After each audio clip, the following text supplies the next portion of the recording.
morning. Good morning, everyone, and welcome once again to our weekly Sunrise Project call, where it's always a safe space with us being here together in an effort to heal ourselves and heal our families um, and our children. God grant me the serenity to accept the things I cannot change, the courage to change the things I can, and the wisdom to know the difference. And this morning, I cannot change the fact that I have hiccups, and we're going to work through it today. But we have an incredible guest with us today. She is an executive soul work specialist, owner of the Oasis Sanctuary and the Legacy Leadership Group. Jesaira Glover-Dulin is a dynamic force at the intersection of mental health, spirituality, and transformative leadership. As a licensed holistic therapist, certified executive and life coach, Reiki master, ordained minister, and shamanic practitioner in training, Jesaira integrates sacred wisdom with psychological expertise to guide individuals and communities through deep healing and personal evolution. She is the visionary founder of the Oasis Sanctuary, a therapeutic and spiritual refuge, and the Legacy Leadership Group, a global leadership development firm. Jaceira's work is grounded in a trauma informed, culturally attuned approach that weaves together modalities such as CBT, ACT, DBT, mindfulness, somatic therapy, ancestral healing, and African spiritual traditions. With over 20 years of experience, she specializes in creating and cultivating safe spaces that honor identity, foster emotional restoration, and support holistic well-being. Currently completing her PhD in business psychology, Jaceira is passionate about dismantling racialized workplace trauma, reshaping organizational culture. Oh gosh, I'm so sorry. Apologies. And empowering purpose driven leaders. Her commitment to liberation extends beyond professional titles. She is a proud ally of the LGBTQIA plus community and a fierce advocate for inclusive, affirming spaces where all people can thrive authentically. A former permanent performing artist, Jaceira continues to use her voice through song storytelling, and sacred dialogue. Whether in clinical sessions, spiritual ceremonies, leadership trainings, or community gatherings, Jaceira shows up fully rooted in compassion, guided by spirit, and dedicated to truth, healing, and justice. Born in Detroit, Michigan, Jaceira now resides just outside of Atlanta, Georgia, where she lives with her husband, Robert Doolin. Her website is www.theoasissanctuary.net. And she is licensed to provide therapy in Georgia, Florida, and Maryland, where I know many people on this call reside. So welcome, Jaceira. And Thank thank you so much for being here today, and thank you for dealing with my little hiccups right there. But thank you for getting up early and being with us on our Sunrise Project. And it is National Pride Month, you. and PTSD Awareness Month. And so we wanted to have you here with us, given your advocacy and your background and all that you do to support the LGBTQIA plus community. So I want to say thank you.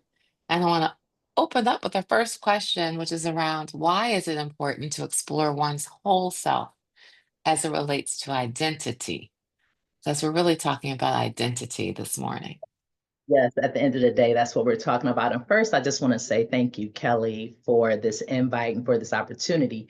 I don't take it for granted, so I'm glad to be here. So, when it comes to really exploring identity, because our identity is so layered and it is consumed or made up of so many parts. It's important for us to explore that because that's where true evolution really begins. And I often say that experience and education, as well as exposure, helps to inform who we are. Who we are goes beyond our degrees, our pedigree. Who we are goes beyond our ethnic affiliation, our sexual orientation. It is all of those things together that inform who we are and how we show up. And truly, when it comes to identity, how we identify and the things that we identify with, that is a daily journey. That is an evolution. And I think we would do ourselves um, to embrace that as a thought versus I have this degree and this is who I am. I'm a doctor, and putting ourselves in that box, it really, really gives us opportunity to really flow and allow experience to happen to us, for us, and by us. So yeah, I love that question. I think you're on mute.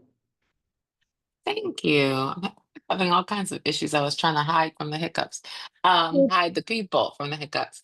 I think, as parents, many of us are on this call as a parent. It could be a young person still in the home. It could be a young adult that Mhm. is on their own journey outside the home. And the question is, what do we do as parents when our ideal for our children or their life might be in opposition of what they chose. So as we think about it, we all have our children on this trajectory for whatever that looks like. They're gonna finish high school, they're gonna go to college, they're gonna get a job, whatever that is, or they're going to, you know, go get the white picket fence and Yeah. all of that. But sometimes it's different than what our dreams might be for them. And so what do we do as parents? Yeah, well, first of all, we really have to acknowledge that control is an illusion when it comes to our children. Hmm. When a lot of times, when I think about even my journey Hmm. and how my mother has watched me down through the years, you know, early on, I believe that my mother served a significant part in my life that required her to help me to navigate decisions, right? Laying a foundation. Hmm. As I became an adult, then her role shifts from that to being more of a coach on the side that begins to watch the things that she imparted in me. And that is where Mhm, of the expectation, the thought, the idea, the freedom to allow me to be comes into play. But I often tell parents one of the ways that we can really work towards being that early on is really paying attention to how your child is showing up in their personality and not trying to make them be who you are, but understand mhm. their own way of showing up, that you are a Yes. parent to getting them here, right? It's important for you to lay the foundation to give them and to offer them values, guiding principles that they can live their lives. But at the end of the day, they are going to morph into who they are. So, first, we have to really, really understand that as parents, as caregivers, that control is an illusion. And our Mhm, assignments, our responsibility in their life shift, as they evolve, right? So our idea of what success is for them. I'll use myself as mhm, an example. I went through a period of time where I was a performing artist and I did that for 13 years, did it professionally. But I know that initially it was kind of like, well, how are you and why are you performing? That's not a career. It's mhm, stable. It's not, you can't necessarily say, hey, you're going to make, you have your, uh, you can rely on reliable income, that you have the income that's coming in, that you can rely upon that. Well, I think parents have to give and create space for children to explore and evolve. And so we have to mhm, illusion, the mhm, control. mhm, Thing is, we also have to, because we're human, grieve The expectation. And release it. We have to Release and grieve. Mm-hmm. we have to acknowledge the sorrow and the pain that comes with it, because I think sometimes there's pure intent. Sometimes parents Mm-hmm. want a child to make the same mistakes that they made. That's right. They don't want them to go down the same journey. They see it happening, and they want to rescue. And so Mm-hmm. I think being open to saying, hey, my heart feels a way because my child chose a different path. In this case, because my child is telling me that they're gay, what do I do with that? I didn't teach them that. Mm-hmm. Responsibility. What do I do? This is not what they didn't see me live this way, whatever that means, right? And Mm-hmm. so allowing yourself to grieve and then to release that Yeah. important, right? And that's ongoing, because I'm gonna tell you the truth. I'm a 51-year-old woman, and my mother still to this day has her thoughts about, what I should be doing and how I should be showing up. And that's okay, but I think that's important. So yeah, yeah. Do you have a partner? Yeah, so I am married. Hmm. Uh-huh. Okay. Yeah, so even when it comes to that, I think social roles and constructs, we're so like attached to those Mm-hmm. idea of what society says, this idea of what religion says, even marriage Mm-hmm. to look like, what partnerships looks like. If we Mm-hmm. kind of put some space between our idea of what we should be and how we should show up, right? Gosh, Mm-hmm. it really creates opportunity for us to really explore once again, even ourselves. Mm-hmm. Right. So how do you imagine, I mean, what is the best way as a parent to if to have a conversation about, being gay or queer or lesbian or whatever it may be, for that individual? Because a gentleman came on this time last year and talked about inviting his parents into his world when he was in college. And he knew that he was a queer Black man, but he never felt comfortable until he went away to school. And then he finally said, I'm going to invite them into my life. I'm not going to come out. It's a whole nother thing. I'm inviting them into my world. And it was a really interesting and beautiful way he approached it. Do you have advice on parents, talking to their children? How do we best support our children who identify or may identify as queer? Yeah. So I think the key word here is children. And the gentleman that you mentioned who had left home and Hmm. As a young adult. was a young adult, right? So Hmm. Hmm. children, because really what the research is saying and suggesting is that younger generations, they're coming out sooner and they're acknowledging Hmm. awareness younger. Yep. In the ages of 12 and 16, they're more aware, right? So in those cases, one of the things that is very important for parents to do is to start having the conversation about sex and sexuality early on, Mm. giving the child a space to even engage conversation about sex. We don't create enough opportunities first for that, because that begins to build a level of trust and safety for that child then to feel as though they can come and talk to you about any and everything. Hmm.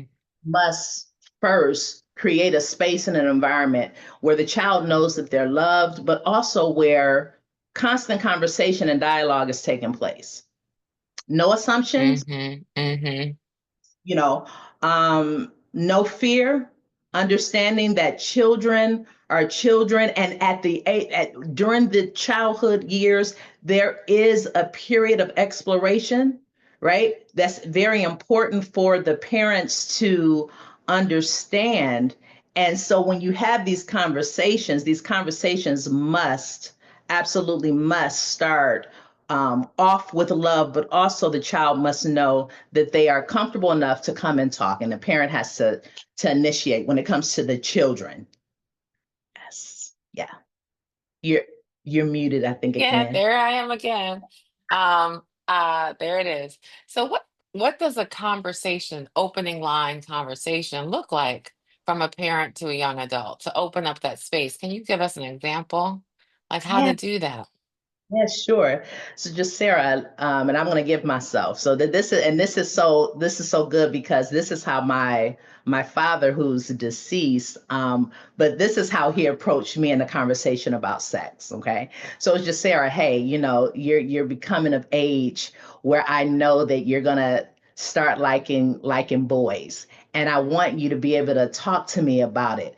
And he said, I used to like girls and I flirted around and I did my thing. He said, but I want to be able to have a space for you to talk because I didn't have that. And so that began, it was just that simple. It was nothing he was very very practical. It was light. It wasn't real heavy. He was willing to put himself out there. And so that just created a space for me to begin to talk with him about sex. And I talked to him and I came to him when I was playing around and trying to figure things out. It was my father that I went to, but he created that and he opened that door by, that small little prompt was nothing major. So you got to be light. Got to be light with your children. Don't make it a stuffy conversation. It doesn't have to be deep, be light. Normalize the fact that sex is a part of the human experience. Sex is a part of our Yes. experience, right? So if you can normalize that, if you can say, hey, I like to have sex myself. Whoa, that creates such an open door. And I'm not saying be your child's friend. What I am saying is that it's important that your child begins to see you as a human, having a human That's experience. right. You understand? Having a human experience Yes. and enjoying sex.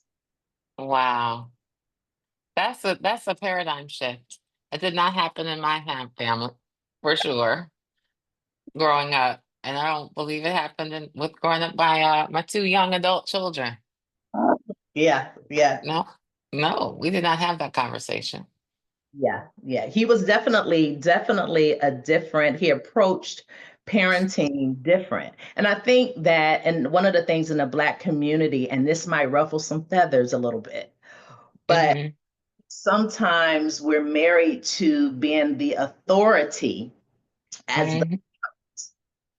in the child's life versus considering more of a collaboration. Now, I'm not saying let your child go buck wild, but I am saying that there's opportunities for you to collaborate with your child by having these kinds of conversations. So collaboration looks like I'm hearing your thoughts about this because I'm sharing first, but I'm hearing and welcoming your thoughts about sex. I want you to ask me questions. Let's talk about Hmm.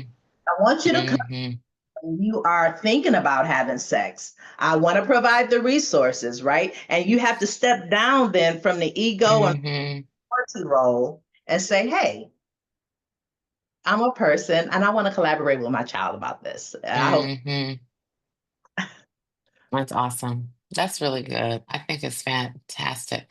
Is it important, or I guess a question differently, why is it important to sit with if somebody is feeling sorrow or sadness or any sort of feelings related to someone that has said something that you were not expecting, or maybe it's different than what your perspective was, or why is it important to sit with that and work on healing that Yeah. sadness or that disappointment? So it's important for parents to sit with that because any unacknowledged pain creates harm, whether intentional, Mm-hmm. a lot of times unintentionally. But when we don't acknowledge our pain, we Mm, become a portal of harm. mm, mm, You have to first acknowledge the things that are unprocessed, even because a lot of times when it comes to parental pain, a lot of times it ties back to what we experience as children ourselves. That's right. And so It's- You said when we don't acknowledge our pain, we become a portal of what? harm, Harm. Thank you. harm, Yeah. harm, Mm-hmm. harm. Mm-hmm. I don't think that it's always intentional, Mm-hmm. but when we haven't processed the things and when we're not aware of the things, when we're not aware of the things, when we lack awareness, we position ourselves to be reckless. Yeah, yeah. And in a lot of cases with the LGBTQIA community, what they've experienced from a parental perspective and from family members is reckless interaction and reckless behavior because many of the family members have undealt with, unacknowledged, unaware pain, trauma. And how does that show up? That reckless behavior. Well, And I'd love to understand what. Okay. Okay. um, criticism, criticism, Mm, judgment, comparison. I was mm-hmm. a child. Why are you this way? Yeah, like it's a disease. Yeah, Mm-hmm. Mm-hmm. yeah. Wow. And within the family dynamic, if there are other siblings, your sister wasn't like this. Your sister didn't do. Mm. Why So are the you? comparison. Mm, Yeah. mm. And have you seen people? I was talking to someone about maybe 2 years ago, Mhm, and there were people, parents with mhm, young children, and mhm. apparently this is still legal. They would take their children for shock therapy to try to shock it out of them. Yeah, And that is a legal situation in many states. Have you yeah. heard of that? I have heard of that. And it's the thought that when you are a part of the LGBTQIA community, that you're diseased, that it is a Mm, awful. and it That's is awful. awful. It is. There's so much work to be done around even understanding Yes. this from a biological perspective, Yes. right? Yes. And education is our friend. We can't assume that we know every Mm, right. When I that's think right. identity, part of identity is the evolution of self. Part of that evolution is exposure and education. You cannot assume that you know everything because none of us do. And so one of the important things if you have a child or a loved one who's in the community is being able to humble yourself and say, I don't know, but I'm willing to Mm-hmm. teach me. Mm-hmm. I'll do my own investigation, but Mm-hmm. Mm-hmm. I don't know. Mm-hmm. Mm-hmm. That's right. Yeah. That's really good. And someone wrote in here, identity is an evolution of self, and criticism, judgment, comparison are ways unhealed parents harm children. Yes. Yes. Mm-hmm. And even unsolicited opinion. See, it's That's that part. Oh, let's talk about that. yeah, because you I think once again when we position ourselves as parents as the authority, we think Mm-hmm. opinion is the end all be all, Yes. right? And we feel Yes. empowered to offer it. And there's times Yep. you have to pull back and not offer any opinion, but Yep. how to begin to figure some things out because your assertion of your opinion in their mind then is pressure to prove and to be what they think you want them to be. That's right. And That's if right. more confusion, depression, That's right. more people in the community deal with suicidal ideation, Absolutely. they deal with depression, anxiety. Especially young people. I was looking at some data from 2025 data that shows young people, high school students that self-define as LGBTQ, the rates of suicide ideation, as you know, have spiked, and it's higher than any other group, higher than any other group. And in the black community is twice as much. Mm-hmm. Yes. Yes. Yeah. So we have to be mindful of when we have not dealt with our pain, our trauma, that we also put our children, their lives at risk. That's right. Say more. The pressure to be who I think others want me to be can become so Hmm. overwhelming, along with Yes. the because the children, even in schools, can be harsh now. And the environment Yes, I can. now, the prejudice, the all of the things, the preconceived ideas of even what it means to be in that community. We have these Hmm. stereotypes, right? We Yep. so all of that, the pressure of all of that, when you are still, your brain as a young person is still developing, and you don't know all of the answers yourself. You just know that you have an attraction to the same gender. Hmm. Creates such tension and confusion. And when a child Hmm. like they can come and share and express, then they turn to self-harm, turn to drugs, turn to once again suicidal ideation. It would be better if I'm not here, because they don't believe that their life is worth living, because Hmm. they see them, they see Yeah. their choice or whatever it is, the way that Hmm. they don't see beyond. When I was talking about identity, they don't see beyond the fact that they may be a part of this community. Hmm. That puts a lot of pressure. And if the child doesn't know how to respond and doesn't have coping skills, right? Yes. Right. They don't know how to cope, then they put themselves at risk of losing their life. Yes. Um, that's what I thought you were getting at ultimately when you said put themselves at risk, and the ultimate risk would be Yeah, suicide or loss of life, but for at some other body, some other's hands because of something that might happen. it's important that the child hears, I love you, Hmm. actions back that, and that is consistent, and that there is no penalty, no punitive action because you're not showing up the way that I desire for you to show up. Yes. Yes. The affirmations, the hearing, what that does even neurologically, when a person hears these things that are positive and love centered over and Hmm. over again, it creates hope.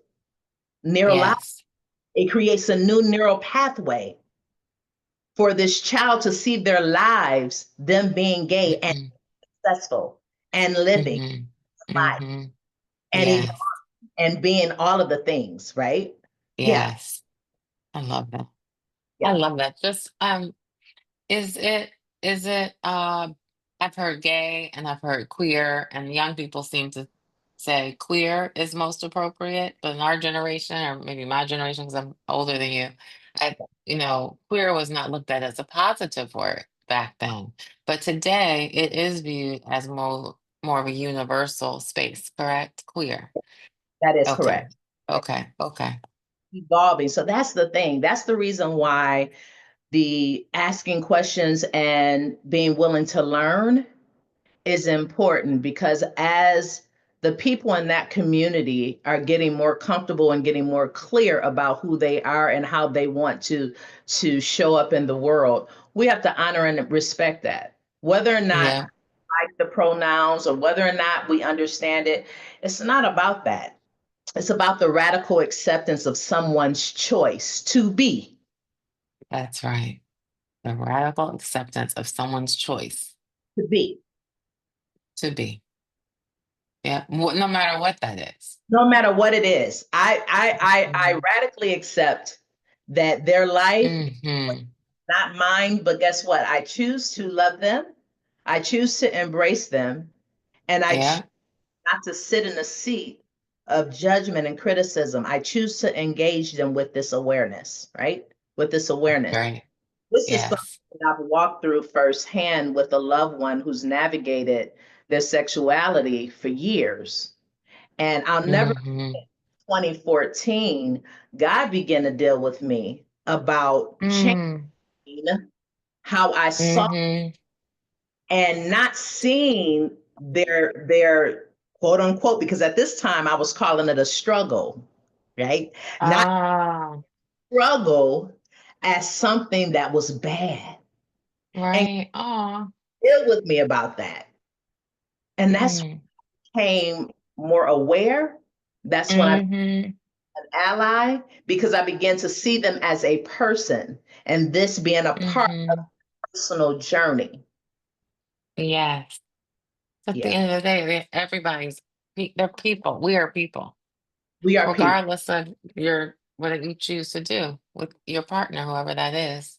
It doesn't matter People. at all. We're just people. We all want the same things. We want healthy families. We want to get home safely. We want to, have a home over our heads. Yeah, Want to have a vehicle. That's it. Like basic things. yeah. Mm-hmm. We have Mm-hmm. to acknowledge that we are typically innately indifferent towards anything that is normal. We automatically, there's something in us that's like, it's Mm, not normal, so it's dysfunctional. It's not normal, so it's weird. It's not normal, so it has to be corrected. Versus understanding that we all, to your point, are human and we don't have to walk out life the same way. that's right. There's scales, there's levels, and it's like what are those the lines. And so the lines are blurred in a good way. It's like with polyculturalism, the intersection of different cultures. And Yes, that's what life is about. It's accepting all kinds of people yes, that are different. We're all different in our yes, ways we think. yes, We're all different. So I love that. I love that. I want to make sure that if anybody has a question or a comment for Jesaira, you please put it in the chat, or if you'd like to come off camera, people have been doing that lately. Feel free to come off of hiding behind the camera and share, but that's not necessary if you want to be private this morning. It's whatever you would like. But while we have such a great expert here this morning, just Sarah, if you want to take time to, I do see a hand up, so please feel free to come off mute. Hi, Jade. Hello, good morning, and thank you for your conversation and thank you for this space. It has been transformative for me.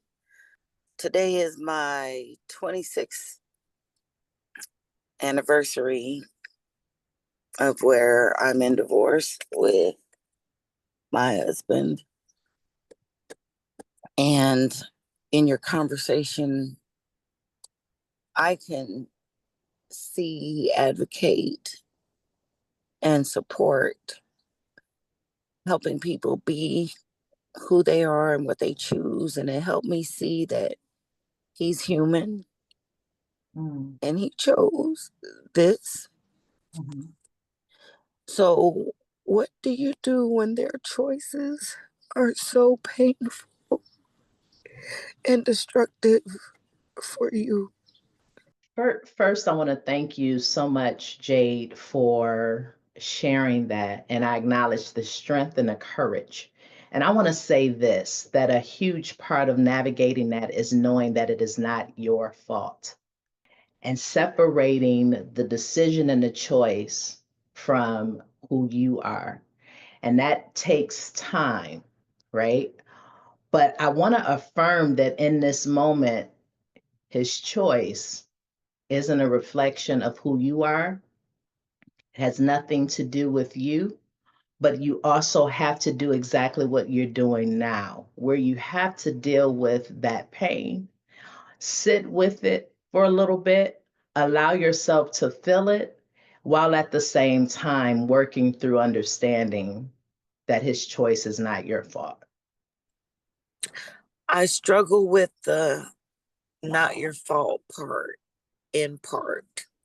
I Okay. get that maybe I didn't cause, but when we are in these committed vows of relationship and higher expression and engagement where we supplicate one another and we're guided by God to bear each other's cross and all those things, then of course we contort. But isn't that what we're called to do?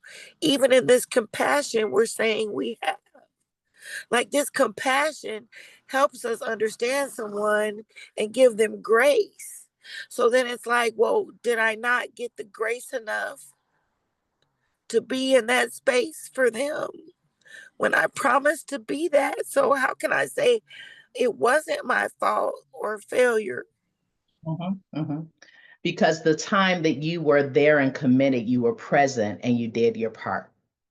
The time that you were there in the relationship, in the marriage, you did what you knew to do. And you bring up such a layered conversation, Jade, because the other part to this is really, really dissecting how we view partnership and the expectation around partnership and marriage. And when we can begin to deconstruct, and this takes time, but marriage is a social construct that we've made so much more. And I'm not saying that we should not connect because humans need connection. We do thrive off partnership. The other piece of this, though, is that a lot of the pain is directly tied to the expectation. What we expected of ourselves, how we expected to show up, and then how we expected the other person to respond to who we are and what we did. And there's so many other layers to this. You all get to choose. You both have choices. That doesn't absolve the pain of the choice, but understanding that once again, his choice, and you did what you needed to do at the time to show up in the relationship. I don't know if this was your first marriage or not, but I often tell people the experience that you're in or that you're walking through is one that you've never experienced before. Even if it's something that is similar, it is still a unique experience. So I say that to give yourself grace, give yourself the same grace that you're giving him, to give that to yourself because it's an experience that you've never had before. Does that make sense, Jade? Absolutely. Absolutely. And I've always resonated with that. I get that I'm stumbling through, and that's why I keep coming back to this conversation each Yeah. week, because sometimes you just got to put the things in place when you don't have the strength within yourself. Mm-hmm. So you need the supports. So thank you, Kelli and Jesaira. Thank you. You're so welcome. Thank you. And thank you, Kelli, for this space. Thank you, thank you, thank you. Jesaira, Kelly, this is Vicky. I would like to just support Jade additionally. Yes. I've been in a space where I was holding on to a relationship because the other person had let go of me, right? And I was still holding on. And what I was able to work through and get to with the help of my therapist at the time is that it was the sentiment that was causing me to suffer. It was holding on to and grieving and sorrowing and what was but no longer was, instead of being grateful for the opportunity to love, to learn. It was the sentiment. And when my therapist said that to me, something broke in me, Jade. And this was years ago. So for it to come back up so forcefully, I felt inspired to share with you that when you can release the sentiment, it will give you room to experience the grace that we're encouraging you to feel, experience, sit in. The same way you sat in the sentiment, sit in the grace. And every moment and every day, you will become stronger and able to move forward to something just as good or better. And that Mm-hmm. something good, just as good or better, has to start with the love you pour on yourself. But it is, Mm-hmm. I want to go back to sentiment causes us to suffer. Yeah, Mm-hmm. I love that. And so I just wanted to share that with you, Jade. I'm holding space for you, sending you love and a big hug this morning. You really touched me. Yes. Yes. And just thank you. Yeah. Thank you for another level of healing for me, because your transparency has also allowed me to see how far I have grown beyond it. Right. And that's the Mm-hmm. power of shared experiences in community like this. So just wanted to share that. I Mm-hmm. thank you so much for adding that, because that absolutely is true, and it ties back to our that expectation, that sentiment. Yeah, and we have to be okay with freeing ourselves of that. So thank you so, so, so much. And thank you again. Mm-hmm. Mm-hmm. Yeah, that's a great comment. I similarly stayed in a relationship for ooh, well over 20 years. But it was, for different reasons.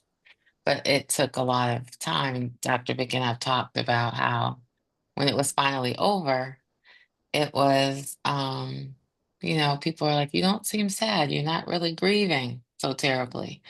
And we both talked about how we had been grieving for 20 something years because it wasn't what it should have been the whole time. But we finally made a decision, which was great, to release each other and to then focus on making ourselves happy. And that has been wonderfully transformational, getting to that other side. Hmm. Yeah, the grief in and of itself, there is no time stamp. And I love what Dr. Vicky said, and Yes. her experience, because everyone's journey is different, and how grief shows up throughout life and throughout even how she was able to connect. Dr. Vicky connected in that moment. Yes. It's not one and done. And so we have to give ourselves permission to embody. That's a part of embodying the wholeness, is to grieve throughout, to have these moments throughout the journey. Hmm. Hmm. Absolutely. There's a wonderful comment that says, we all, from Dawn, we all operate with the information we have all the time. With more information, we can often do more for ourselves. I have also held on to relationships when behaviors did not honor me. I had to grieve. Oh, where'd it go? I had to grieve what was for my family, the relationship, and the personal growth. But gracefully, I look up. God and life had more for me. Right. That's beautiful. There's a question of, does that forgiveness and awareness from Jade absolve accountability, i.e., legal issues or custody, etc.? No, it doesn't. But accountability is not our responsibility. Mm-hmm. Accountability is their responsibility. We're accountable for our own actions, and we're accountable for our role, right? And that does not mean that we sit back and allow things to happen. We do what we need to do. We set boundaries. We look after ourselves. We gather the resources. We protect ourselves, but we don't get caught Mm-hmm. in wanting to make sure that they are responsible for their actions. No, that's not that. And it doesn't absolve. Yeah, no. Yeah. Right. Okay. Any other questions from our village today, or any thoughts Let's or see. questions for Jesaira? My name is Megan Baker. I don't have a question, but I just wanted to make a statement that I feel like what Jesaira said about accepting and allowing other people to be, it hit me in the sense of allowing myself to be. It's almost like I took your statements and made it a reflection of myself, because I realized in my life that as I deal with myself, it makes it easier for me to accept other people where they are or with what they are doing and things of that nature. So that really hit me in the sense of how can I allow somebody else to be free and with their sexuality, with their life, with their identity, whatever that is, if I cannot allow myself to do the same. It will always be a struggle. That's what kind of came to me when you were speaking. I love that. Mm-hmm. Mm-hmm. Self, putting self first is really the key to even loving others. There's a scripture that we quote often, and I think sometimes we skip over it. The scripture that says, love your neighbor as yourself. And you can Mm-hmm. only love your neighbor as you prioritize self-love, as you engage you and do the work, right? And become the relationship to self becomes the most important and the most influential. Mm-hmm. Mm-hmm. That's good. Yeah. Very, very good. Daily reminder that self first is not selfish. Not at Love all. that, Corey. Absolutely. Absolutely. And there's a line that somebody also uses. It's called, I become a great parent and friend to myself first. Listen, can we talk about that, right? The journey Yes. go to parent yourself again, because see, that's all a part of it. This Mm-hmm. thing about it, when we can't get the apology from our parents from the harm that was done, we have to parent ourselves, take what was not given and create what needs to be created, Mm-hmm. because we may not ever get the apology from our parents, That's right. ever get the acknowledgement. But that little person, that little Jesaira is always around, and that little Jesaira does have needs. And if the older Jesaira can acknowledge that and not frown upon it and give her space, because there's even space with acknowledging and allowing little Jesaira freedom, Mm-hmm. access to play at Yes. permission, right? If I can do that, then that's another level of healing. What I didn't get from, Yes. I'm giving to myself, That's right? right. Relationship to self, paramount, first and foremost. That's right. That's so true. Absolutely. Absolutely. Yeah. Reparenting myself changed my life. I'm the parent to the little me that I always deserved and needed. That's fantastic. Yes. Yes. I love it. Love it. Love it. Love, love, love. All these comments. Really fantastic this morning. What I didn't get from them, I give to myself. That's right. That's it. Kelly, That's we have a right. hand up. Oh, yes. Thank you, Dee. Hi, Ashley. Is it Ashley? Hi, Hi. Hi, good morning. I'm on my walk again and I'm a sweaty mess, so I'm not gonna turn on the camera That's today. awesome that you're walking. Good for you. I was raised Jehovah Witness, and that community of people believe that, being gay or having any kind of structure, whether it's marriage or any kind of relationship that's considered unconventional, you won't make it into paradise earth. Mhm. Um, Mm, it's really just unredeemable. You'll be excommunicated by your family, and mm, all the people that you've been friends with or been associating with. And there's a lot of shame and blowback that comes with not only your decisions, but your whole family is kind of looked at differently. Um, mm, so now, as an adult, I've chose not to live that truth. Mm. I was never baptized. I never claimed that religion for myself. But having kids, I just feel even more pressure to live authentically and allow them to live authentically. But I just worry that I'm swinging the pendulum too far in the other direction by trying to heal all the things I went through with my family. So Mm.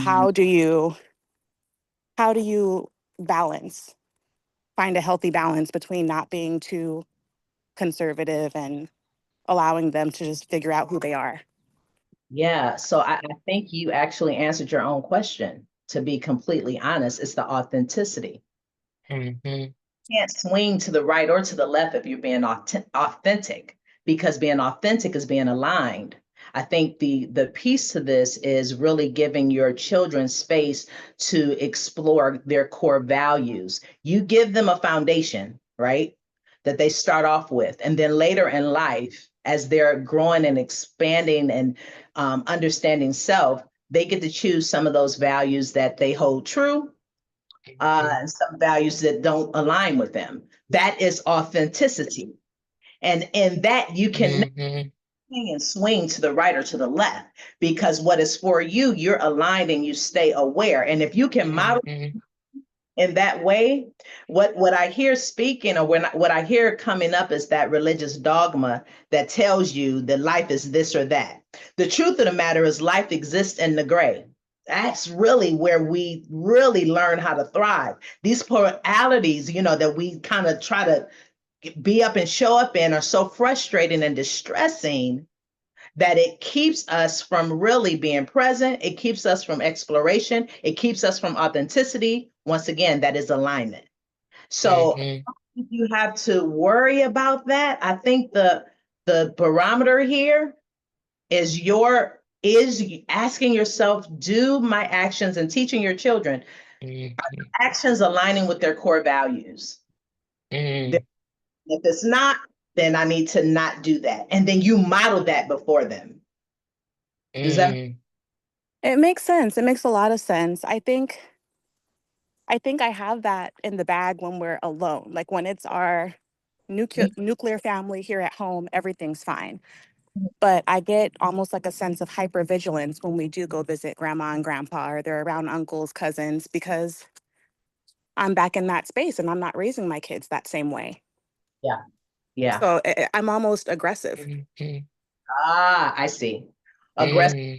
very protective. Yeah. So I often tell my clients, when it comes to extended family members, unless you feel compelled, you don't have to justify who you are and how you're raising your children, Mhm. That's right.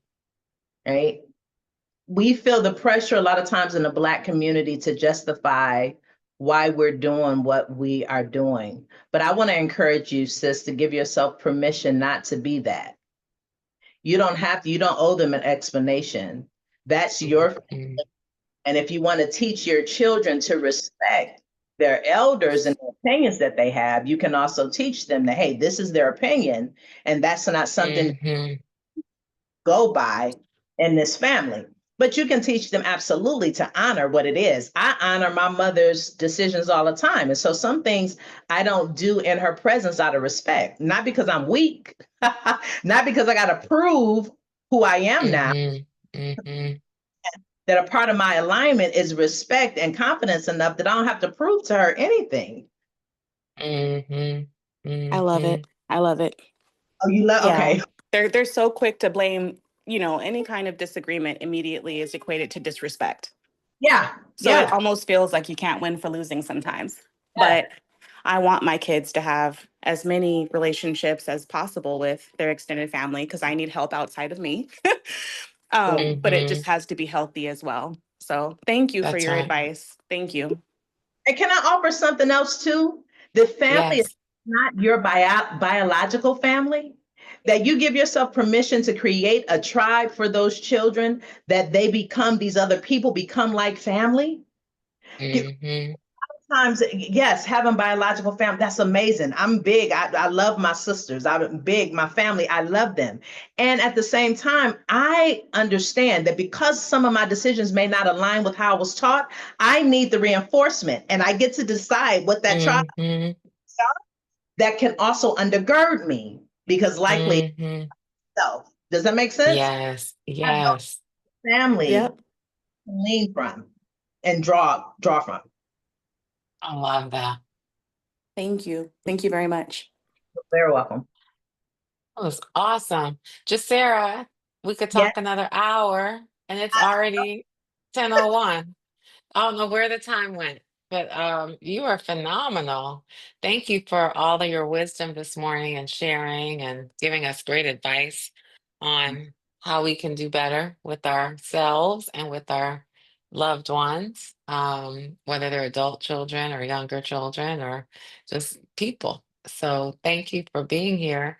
I want to let you end with, if you have one key takeaway for us this week in this space of, and we're celebrating Pride all month.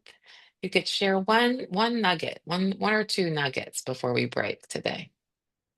The one nugget that I would share is, as you give yourself permission to be, as you give yourself permission to be, then you create spaces for others to do the same. But you can't, except you do it for yourself first. And permission is a That's right. Permission is a journey. And we have to practice that, right? We have to practice it regularly. I love that. Permission is a journey. We have to give ourselves the space first. Yep. Take care of ourselves. Awesome. Well, thank you so much for being here, Jesaira. And you are phenomenal. Thank you, everybody, for all the wonderful engagement this morning and the questions and the comments. Hope it was helpful. And we love this space as well. Saw some great feedback. Thank you for being here. And I want to turn it over to Dr. Vicky, who will close us out in our prayer this morning. You must come back. That's the prayer. Yes, absolutely. Oh my goodness, this was incredible. And I was looking at the comments as well, and this was just wonderful. Thank you, Kelly. Thank you, Dee. Thank you, Jesaira.